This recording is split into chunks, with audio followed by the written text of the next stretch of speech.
Assalamualaikum. Oh, ini enggak nyala ya. Assalamualaikum warahmatullahi wabarakatuh. Bismillahirrahmanirrahim. Alhamdulillahi rabbil alamin.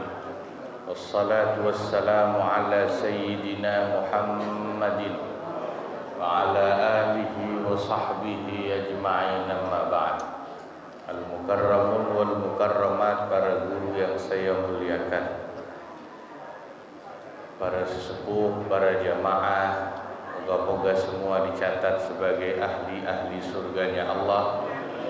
Khusus guru kita Bapak Haji Muhammad Ja'far, Bapak Haji Ahmad Habibi, Bapak Haji Abdul Hamid Mustafa, Bapak Haji Muhammad Basrain, Bapak Haji Muhammad Tahir, juga pengurus Masjid Baitur Rahman. Alhamdulillah, pagi ini kita kembali hadir untuk ta'lim. Semoga insya Allah ditambahkan keberkahan dan manfaat seluas-luasnya oleh Allah. Mari kita buka dan lanjutkan kitab Fathul Mu'in halaman 41 ya. Bismillahirrahmanirrahim. Amma idza aqarra bihi az-zawju duna zaujati. Adapun apabila si suami itu berikrar tapi istrinya tidak ikut berikrar. Berikrar apa? Bihi itu rujuknya kembali kepada ma yamna'u as-sihah, akan adanya sesuatu yang menghalangi keabsahan akad nikah.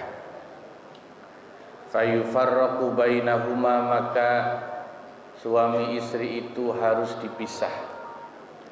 Pisahnya disebut furqatu faskhin, pisah karena pembatalan nikah, bukan furqatu talaqin, bukan pisah karena talak ya. Jadi ada pisah karena batal akad nikahnya, ada pisah karena talak atau cerai. Kalau pisah karena fasakh itu tidak dihitung jatuh talak, tidak, belum ada hitungan jatuh talak satu. Kecuali kalau pisahnya karena talak, maka dihitung sesuai jatuh talaknya berapa. Mu'akhadzatan lahu bi iqrarihi, itu sebagai hukuman kepada si suami sebab iqrarnya si suami itu, atau ya sebagai konsekuensinya.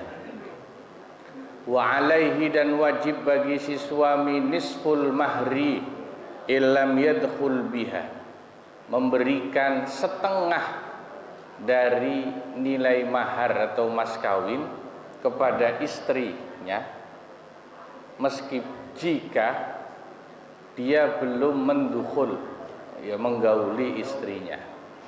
Jadi meskipun nikahnya batal, tetap membayar setengah dari maharnya. Itu kalau belum digauli. Wa illa fakulluhu, tapi kalau sudah digauli, maka wajib membayar penuh mas kawinnya itu. Gitu ya. Jelas ya? Idz la yuqbalu qawluhu 'alaiha fil mahri, sebab tidaklah bisa diterima ucapan suami tentang dia sudah membayar mahar, itu tidak bisa.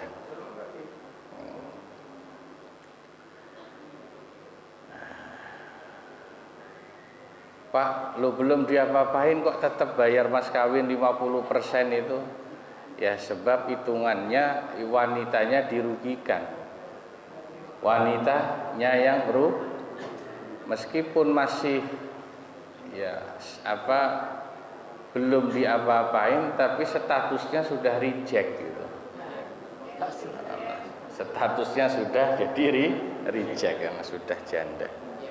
Bi khilafi ma idza aqarrat bihi dunahu fayusaddaqu huwa biyaminihi. Berbeda kasusnya kalau yang berikrar itu si istri. tapi tidak si suaminya. Ya, berikrar menyatakan akad nikahnya ada cacat. Yang kemarin faktor-faktornya diantaranya sudah kita sebut ya, misalnya cacat dalam masalah saksi. Lalu si suami membenarkan ikrar istrinya itu dengan sumpahnya, maka bisa dibenarkanlah dengan sumpahnya si suami ikrar dari istri itu. Li'annal ismata biyadihi, karena sesungguhnya al-ismah, ya, terpeliharanya akad nikah itu pada hakikatnya ada di tangan si suami. Ya, hakikatnya terjaganya kontrak nikah, akad nikah itu di tangan suami. Wahia turidu raf'aha, sedangkan si istri itu menghendaki untuk menggugat, membatalkan akad nikah itu. Kalau sebaliknya, yang berikrar dan mengajukan pembatalan akad nikah itu si istri, bukan si suami, itu tetap bisa diterima, namanya rafa' ya, istri yang mengajukan, selama si suami mengiyakan ikrar istrinya itu dengan ikut bersumpah. Tapi kalau kasusnya si istri yang menggugat pembatalan akad nikah, fala tutalibuhu bimahrin, si istri tidak bisa menuntut untuk diberikan mahar atau mas kawin. Intul liqat qabla wat'in, kalau dia belum digauli. Kalau belum digauli, karena istri yang nuntut pembatalan akad nikah tidak bisa minta mahar atau mas kawin. Wa alaihi in wati al aqallu minal musamma wa mahril mithli. Tapi kalau sudah digauli gimana, Pak? Kalau tadi kan pertama kalau sudah digauli, yang membatalkan akad nikah itu si suami, suami harus bayar penuh mas kawinnya. Kalau ini istri yang menuntut pembatalan akad nikah dan suaminya setuju, kalau belum digauli tidak boleh nuntut apa-apa. Kalau sudah digauli, dia si suami tetap memberikan mas kawin, tapi nilainya lebih kecil dari mahar musamma atau mahar misil. Mahar musamma itu mahar yang disebut nilainya pada waktu akad nikah. Mahar misil itu mas kawin yang tidak disebut nilainya, tapi disamakan seperti mas kawin atau mahar yang sudah biasa diterima keluarga si istri, itu namanya mahar misil. Ya. Bahasa dalam akad nikah itu dan dalam pernikahan itu punya istilah sendiri-sendiri ya. Kata duhul itu bahasa Arabnya aslinya masuk. Ya, tapi yang dimaksud ya hubungan suami istri. Makanya orang harus tahu ini kalimat dipakai dalam pembahasan apa. Ada santri lulusan pesantren tidak belajar bahasa Arab dengan ya lengkap, dia cuma ngaji fikih. Di fikih diterangin bab nikah dukhul itu artinya menggauli istrinya. Pas pergi haji ada tulisan di tanah suci, mamnu dukhul gitu. Mamnu itu dilarang artinya, dukhul pelang di jalan gitu ya, tulisannya mamnu dukhul, dilarang. Dukhul itu kalau arti aslinya masuk gitu, lewat. Ini santrinya kaget baca pelang di pinggir jalan. Loh, ini orang Arab gimana? Ya menggauli ya nggak boleh, masa harus dikasih tulisan begini di pinggir jalan? Padahal maksudnya bukan menggauli, dukhul itu dilarang masuk. Dikiranya dukhul dalam ilmu fikih. Walau aqarrat, seandainya si istri berikrar, mengakui, berikrar itu artinya ya, bil idzni, bahwa dia memang sudah mengizinkan, persetujuan, ngasih persetujuan untuk dinikahi, thumma da'at annaha adzinat bi syarti sifatin fi zauji wa lam tujad, tapi kemudian si istri itu mendakwa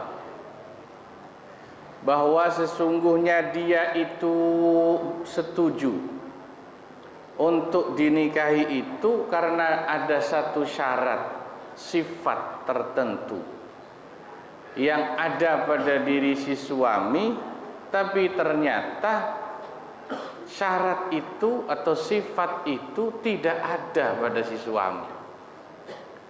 Bahasa gampangnya, ada perempuan dinikahi laki-laki, dia sudah setuju, tapi sesudah dinikahi perempuannya menggugat, Pak, saya waktu dinikahi saya mau karena si suami saya ngakunya gitu, ngakunya dia orang yang begini, misalnya ngakunya jadi orang alim, misalnya ngaku ustaz. Ternyata begitu sudah jadi suaminya, dia sama sekali nggak bisa ngaji, bukan ustadz. Atau dia ngakunya waktu mau nikah kaya, punya kontrakan 20 pintu. Nah, ternyata sesudah nikah cuman pintunya doang, kontrakannya nggak ada. Wah, saya dibohongin ternyata. Atau ngakunya masih perjaka, ternyata belakangan ketahuan dia udah punya anak 5. Kalau yang ngaku jadi ustadz sih kayaknya jarang kayaknya ya. Kalau orang berani ngaku jadi ustadz harusnya ustadz beneran ya. Kalau ngaku orang kaya banyak gitu kayaknya ya.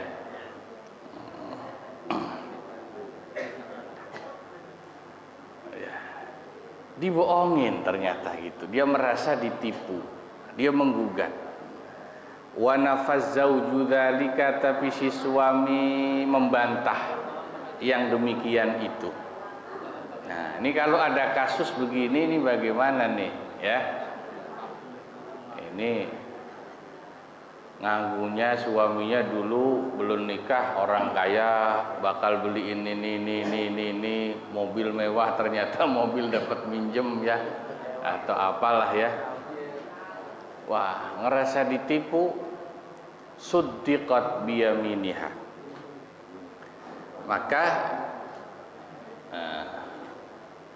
dakwaan si perempuan bisa dibenarkan, bisa diterima dan dimenangkan dengan bersumpahnya si perempuan itu.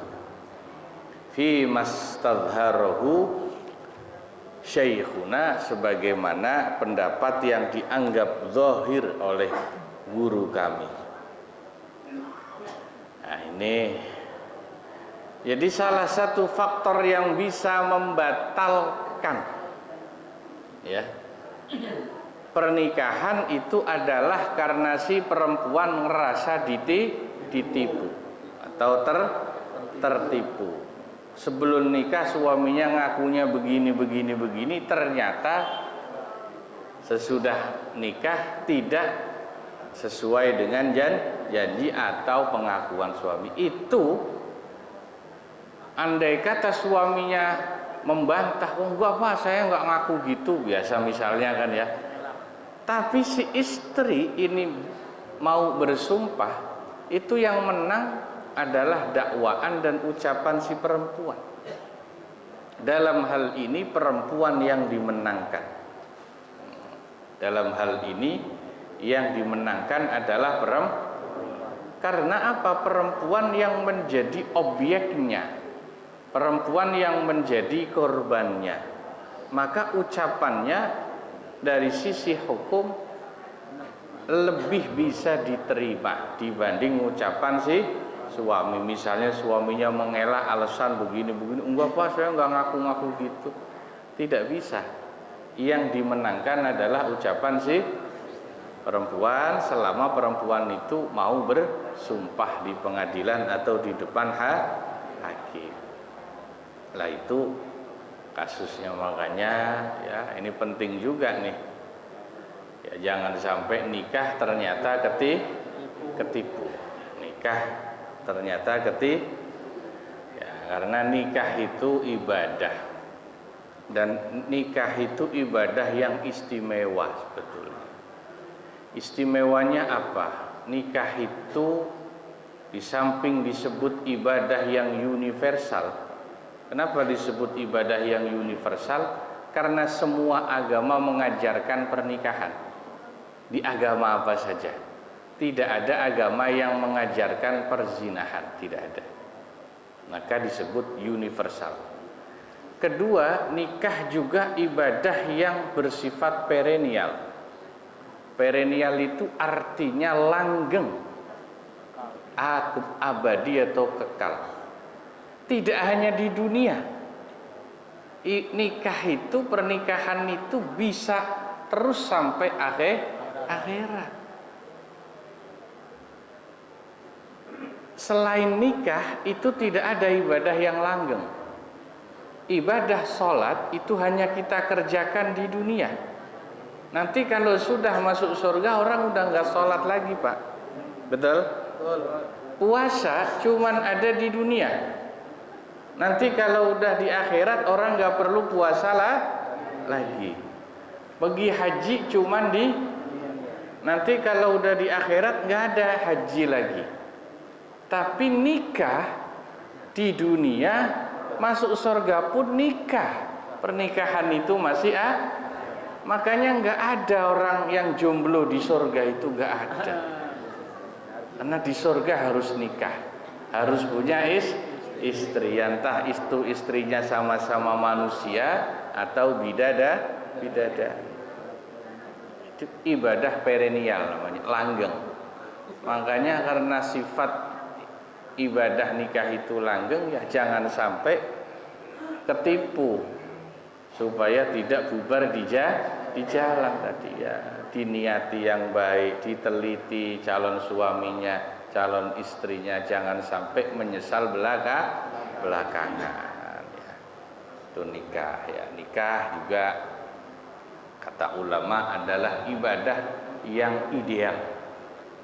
Istimewanya nikah itu. Berumah tangga kenapa disebut ideal? Sebab selain nikah semua ibadah itu capek